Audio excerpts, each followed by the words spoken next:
वंदे मातरम बच्चों, मैं दीनदयाल शर्मा आज आपके मध्य एक नए बिंदु के साथ उपस्थित हुआ हूं। बच्चों, आज हम अध्ययन करेंगे चित्र वर्णन।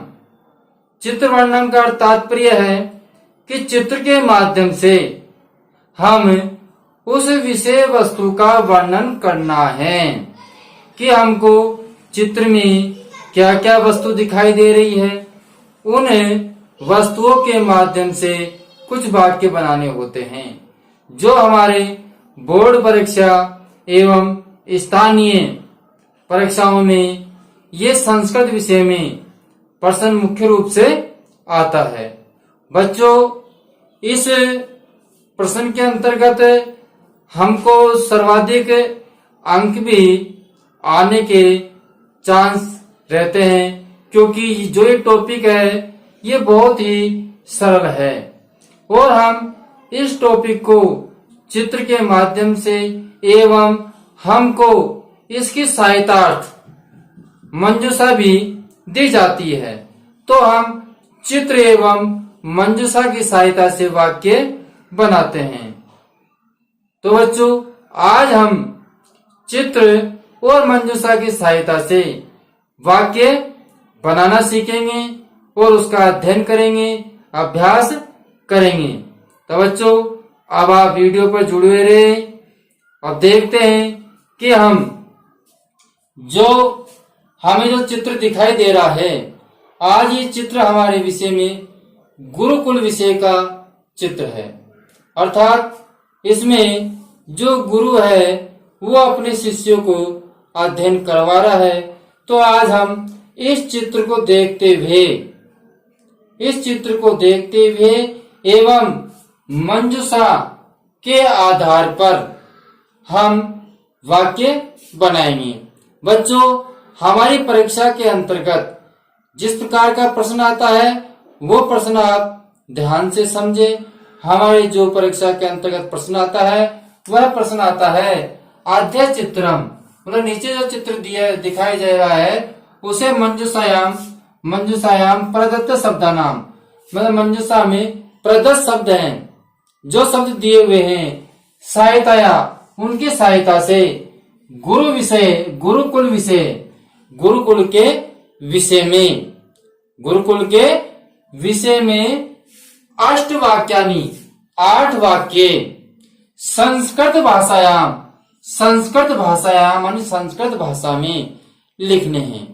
ठीक है बच्चों, क्या करना है हमको कि गुरुकुल के विषय में चित्र जो दिया हुआ है उस चित्र के माध्यम से एवं मंजूषा में जो शब्द दिए हुए हैं उन शब्दों की सहायता से हमको 8 वाक्य लिखने हुए होते हैं।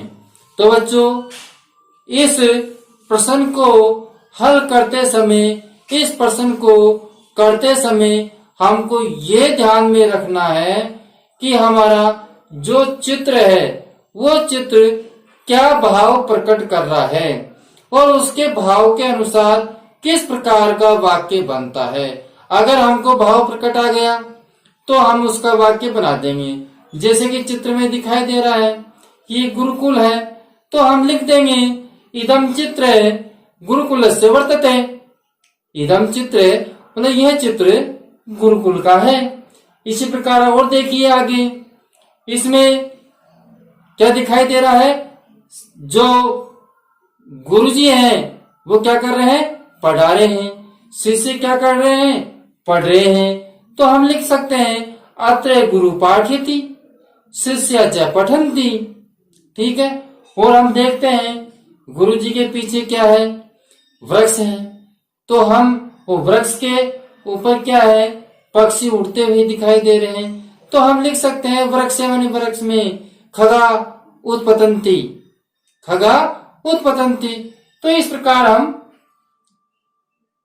चित्र को देखते हुए हम वाक्य बना सकते हैं और साथ में मंजूषा की हम सहायता लेंगे। तो बच्चों, अब हम वाक्य बनाना प्रारंभ करते हैं।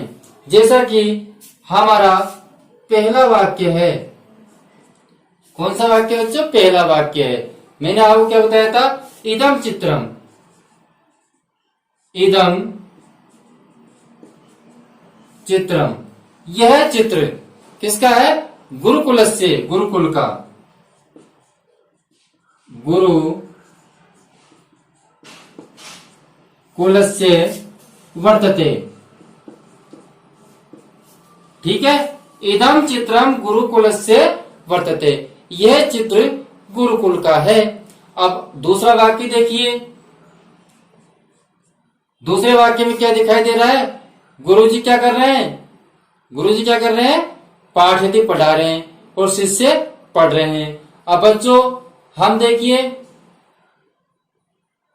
अब मंजूषा की सहायता भी लेते हैं, उनसे समझते हैं। जैसे कि हमारे शब्द आए गुरुकुलम, तो गुरुकुलम हमने इसमें कर दिया, और शिष्या। ठीक है, अब शिष्या से हम वाक्य बनाएंगे। ठीक है, तो अब शिष्य क्या कर रहे हैं? शिष्य क्या कर रहे हैं? पठन्ति, पढ़ रहे हैं। अब पढ़ रहे हैं, कैसे पढ़ रहे हैं? कौन पढ़ा रहा है? गुरुजी पढ़ा रहे हैं। तो शिष्या पठन्ति, शिष्या पठन्ति, तो इससे वाक्य बनाना है। तो शिष्या पठन्ति, तो उस वाक्य पर हम नजर पाड़ेंगे जब हमारी मंजूषा है, शिष्या है, पठन्ति है, शिष्या जो शिष्य हैं वो क्या कर रहे हैं? पठन्ति, पढ़ते हैं, पढ़ रहे हैं, तो इससे हम वाक्य बनाएंगे। ठीक है, तो वाक्य बनाते हैं। तो हमारा वाक्य बन जाएगा, अत्र है गुरु पाठयन्ति, अत्र गुरु पाठयन्ति, शिष्या शिष्या च पठन्ति, शिष्या च पठन्ति। ठीक है बच्चों, और जो शिष्य है वो पढ़ रहे हैं। ठीक है, अब हम मतलब वाक्य हम लेते हैं खगा, खगा माने पक्षी। अब पक्षी क्या दिखाई दे रहे हैं? वृक्ष पर, है ना, वृक्ष में है।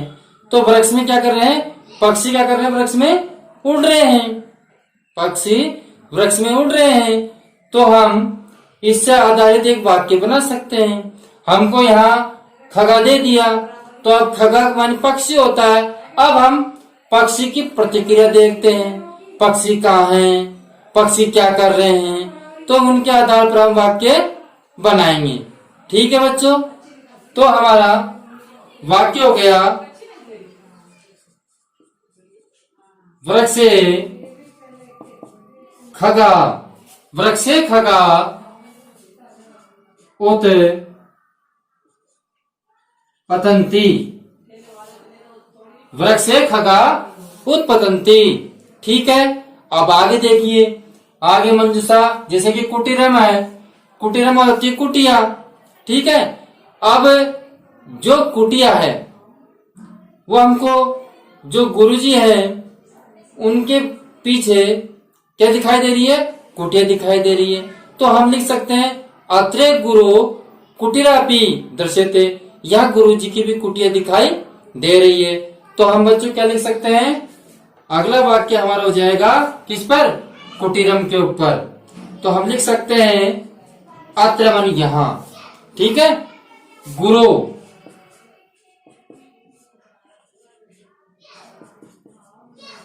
कुटीरम, अत्र गुरु कुटीरम। ठीक है बच्चों, अत्र है गुरु कुटीरम, कुटीरम कुटीरम अपि। ठीक है, मतलब कुटिया भी, कुटिया भी दर्श्यते, दर्श्यते माने दिखाई दे रही है। ठीक है, तो अत्र गुरु कुटीरम अपि दर्श्यते, मतलब यहाँ गुरु जी की भी कुटिया दिखाई दे रही है। अब आगे देखिए, आगे हम देखते हैं, अब जैसे कि उपविशति है, अब उपविशति से हम वाक्य बनाएंगे, उपविशति से वाक्य बनाएंगे।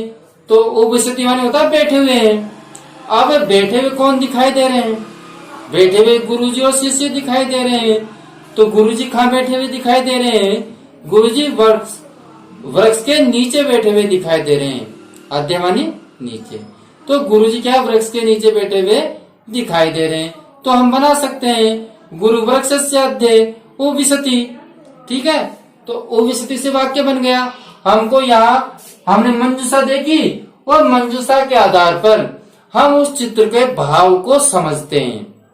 मंजूषा के माध्यम से चित्र के भाव को समझते हैं। हमको हिंट दे दिया उपविशति, तो उपविशति बैठे हुए कौन है उसको देखना है। अब देखते हैं तो कौन बैठा हुआ दिखाई दे रहा है, तो उसको लिखते हैं। तो हम लिख देंगे, अब हमारा पांचवा वाक्य हो जाएगा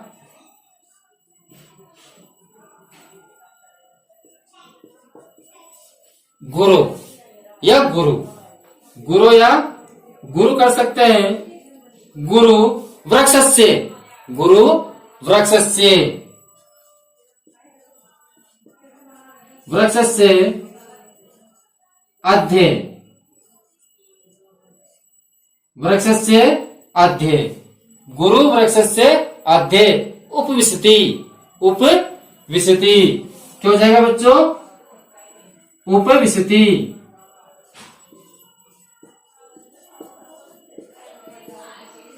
उपविशति, तो गुरु वृक्षस्य अध्ये उपविशति। ठीक है, ये हो गया। अब जैसे कि अब अगली मंजूषा देखते हैं। जैसे कि हमको पर्वत दिखाई दिया है, ठीक है, तो हम अब पर्वत देखते हैं तो हमको गुरु जी की कुटिया है, उसके पीछे क्या दिखाई दे रहा है? पर्वत दिखाई दे रहा है। तो गुरु की जो कुटिया है उसके समीप माने पास में क्या है? पर्वत है। तो हमने उस चित्र को देख के भाव में समझ लिया कि गुरु जी के समीप पर्वत है। गुरु जी की गुरुकुल के समीप क्या है? पर्वत है। गुरुकुल के समीप क्या है? पर्वत है। तो हमने भाव को समझा, तो भाव को समझा तो हमने वैसे वाक्य बना दिया। तो हम लिख सकते हैं गुरुकुलस्य समीपम पर्वतः वर्तते। गुरुकुलस्य समीपम पर्वतः वर्तते। तो बच्चों जो हमारा अगला वाक्य है वो बन जाएगा गुरु कुलस्य समीपम पर्वतः वर्तते। गुरुकुलस्य समीपम पर्वतः वर्तते। गुरुकुल के समीप पास में पर्वत है। ठीक है, अब जैसे कि अगला वाक्य हमको स्वच्छम दिखाई दिया। अब स्वच्छम है तो स्वच्छ है। अब स्वच्छ किसके लिए आएगा? गुरुकुल के लिए आएगा, क्योंकि जब हमारा चित्र गुरुकुल का ही है तो हम लिख सकते हैं कि जो गुरुकुल का जो वातावरण है वो हमको कैसा दिखाई दे रहा है? स्वच्छ दिखाई दे रहा है। बच्चों ध्यान देना, मैं एक विषय आपको बता रहा हूं। पहले आप मंजूषा देखिए और मंजूषा के आधार पर उस चित्र में अपने भाव प्रकट कीजिए तो आपका वाक्य बन जाएगा। अगर आपने चित्र देखा और चित्र के साथ में आपने मंजूषा को देखी, इन दोनों को साथ में देखते हैं तो अपना ऑटोमेटिक भाव प्रकट हो जाता है। ठीक है, तो हम पहले मंजूषा देखते हैं और मंजूषा के बाद में उस चित्र से भाव उत्पन्न करते हैं। ठीक है, तो हमने क्या देखा अभी? स्वच्छम। ठीक है, तो हम लिख देंगे गुरुकुलस्य।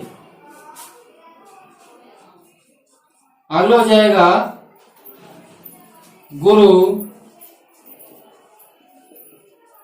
कुलस्य वातावरणम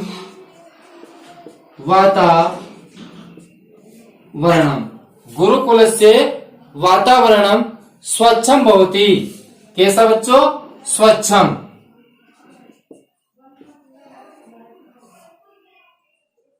स्वच्छम भवति। जो गुरुकुल का वातावरण है वह वातावरण कैसा है? स्वच्छ है। गुरुकुल का वातावरण कैसा है बच्चों? स्वच्छ है। अने अब इसी प्रकार अब हम अगला वाक्य देखते हैं। ठीक है, अगला वाक्य हम देखते हैं। तो अगला वाक्य में हमारा है, जैसे कि हमने गुरुकुल ले लिया, कुटिल ले लिया, खगा ले लिया, पाठयति हमारा हो गया, वृक्ष हमारा हो गया। अब व्यवहारति क्या रहा? व्यवहार। क्या रहा बच्चों? व्यवहार रहा है। अब व्यवहार किसके प्रति है? भाव उत्पन्न करते हैं व्यवहार के अनुसार। व्यवहार किसके प्रति है? गुरु का शिष्य के प्रति। गुरु का शिष्य के प्रति। और गुरु का शिष्य के प्रति जो व्यवहार है वो व्यवहार कैसा होता है? स्नेहपूर्ण होता है। कैसा होता है? स्नेहपूर्ण होता है। तो हम लिख सकते हैं गुरु शिष्यान प्रति स्नेहपूर्ण व्यवहारम करोति। गुरु शिष्यान प्रति, गुरु शिष्य के प्रति स्नेहपूर्ण व्यवहार करते हैं। तो अगला वाक्य हमारा इससे बन जाएगा।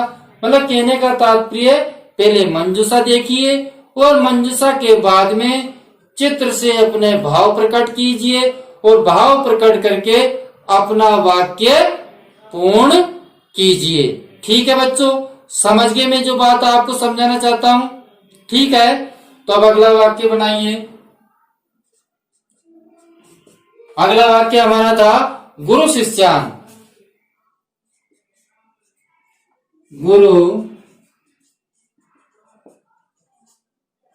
गुरु शिष्यान प्रति, गुरु शिष्यान प्रति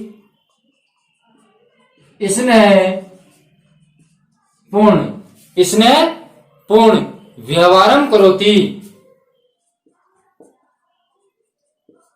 व्यवहारम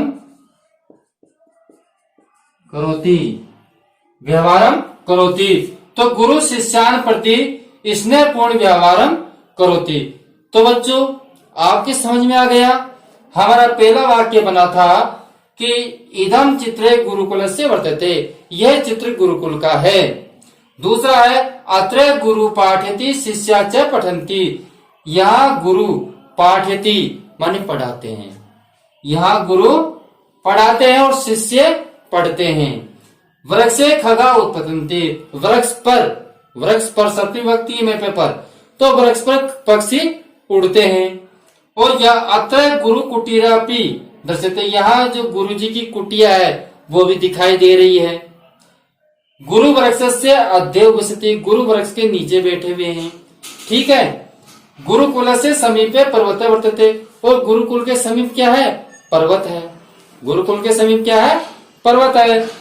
आगे देखिए, गुरुकुल से वातावरण स्वच्छम भवति, गुरुकुल का वातावरण स्वच्छ है, होता है। इसी प्रकार अगला वाक्य है गुरु शिष्यान प्रति, गुरु शिष्य के प्रति स्नेहपूर्ण व्यवहारम करोति, गुरु शिष्य के प्रति स्नेहपूर्ण व्यवहार करते हैं। तो ठीक है बच्चों आप महत्वपूर्ण बात मेरी एक ध्यान रखना कि चित्र वर्णन करते समय पहले आप मंजूषा को देखिए और मंजूषा को देखने के बाद उस मंजूषा से आधारित हम चित्र पर नजर डालेंगे। कि जैसे कि हमको मंजूषा में कोई चित्र दिखा, विसति दिखा, खगा दिखा, पर्वत दिखा, तो हम उस चित्र पर नजर डालेंगे और उस चित्र पर नजर डालने पर हम उस चित्र पर या उस शब्द पर हम नजर डालते हैं कि हमको पर्वत कहाँ है, पक्षी कहाँ है, गुरु कहाँ है। तो उस पर जब हम नजर डालते हैं तो नजर डालते समय हमको ये ध्यान रखना है कि उस से हमें क्या भाव प्रकट हो रहा है, तो उस भाव के अनुसार हम अपना वाक्य को पूर्ण करते हैं। ठीक है बच्चों, तो पहले आप मंजूषा देखिए, मंजूषा के बाद में उस मंजूषा से आधारित जो हमको दिखाई दे रहा है कि इसकी क्या विशेषता दिखाई दे रही है, क्या भाव दिखाई दे रहा है, उसको ध्यान में रखते हुए हम अपना वाक्य पूर्ण करेंगे। तो इस प्रकार हमको चित्र वर्णन का कार्य पूर्ण करना है, अभ्यास करना है। बच्चों जो हमारा ये टॉपिक जो चल रहा है, ये टॉपिक बड़ा अभ्यास का है।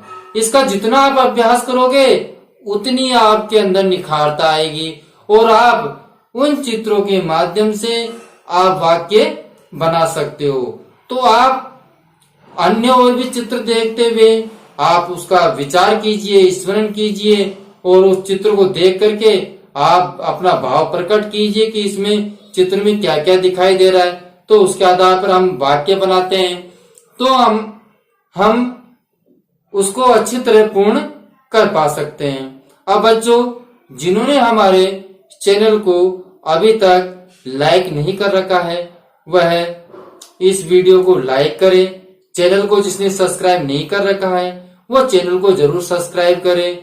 और बच्चों, अधिक से अधिक हमारे वीडियो को शेयर करें, जिससे कि अन्य भैयाओं को भी इनका फायदा मिल सके और वह भी अच्छी तरह अध्ययन कर सके, अध्ययन के प्रति सचेत हो सके और नियमित अपना पाठ्यक्रम है उसको पूर्ण कर सके।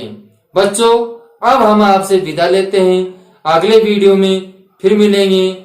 जब तक के लिए हम आपसे विदा लेते हैं। धन्यवाद।